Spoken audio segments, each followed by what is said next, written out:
Hello everyone, welcome back to my YouTube channel Roshni's lifes in a frame. So already నేను నిన్న అయితే వీడియోలో చెప్పాను కదా, బ్రేక్ఫాస్ట్ స్కిప్ చేయకూడదు, 30 days ఛాలెంజ్ చెయ్యాలి అని చెప్పి. నేనైతే చెయ్యలేదనమాట. మళ్ళీ లెగిసి అట్లాగే వర్క్ మీద కూర్చున్నాను.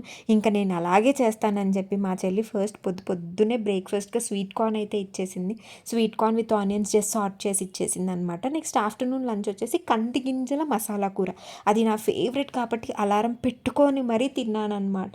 ఇంకా ఈవినింగ్ అయితే ఏదైనా ఒక స్నాక్ తినాలి అని అనిపిస్తుంది. ఒక్కొక్కసారి నాకైతే ఏదో దెయ్యం పడుతుందనమాట, తిండి దెయ్యం అని అన్నట్టు.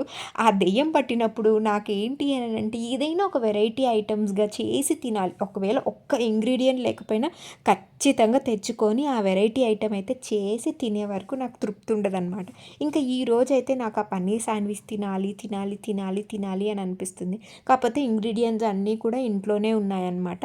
ఇంకేముంది, జస్ట్ స్టఫ్ ప్రిపేర్ చేసేసుకొని శాండ్విచెస్ మనం టోస్ట్ చేసేసుకుంటే టేస్టీ ఆఫ్ పన్నీర్ శాండ్విచ్ అయితే రెడీ అయిపోతుంది. ఇదైతే నేను ఫుల్ వీడియో రెసిపీ అయితే తీసానమాట.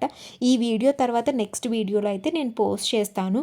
అండ్ ఫైనలీ పన్నీర్ని అయితే టోస్ట్ చేసుకొని మంచిగా మయోనీస్ కెచప్ వేసుకొని ఎంజాయ్ చేసుకుంటూ తింటానమాట. నాకు అది తినాలి అని ఉంది అని అంటే అది చేసుకుని అంటే మంచిగా వచ్చింది అండ్ ఎంజాయ్ చేసుకుంటూ తింటానమాట.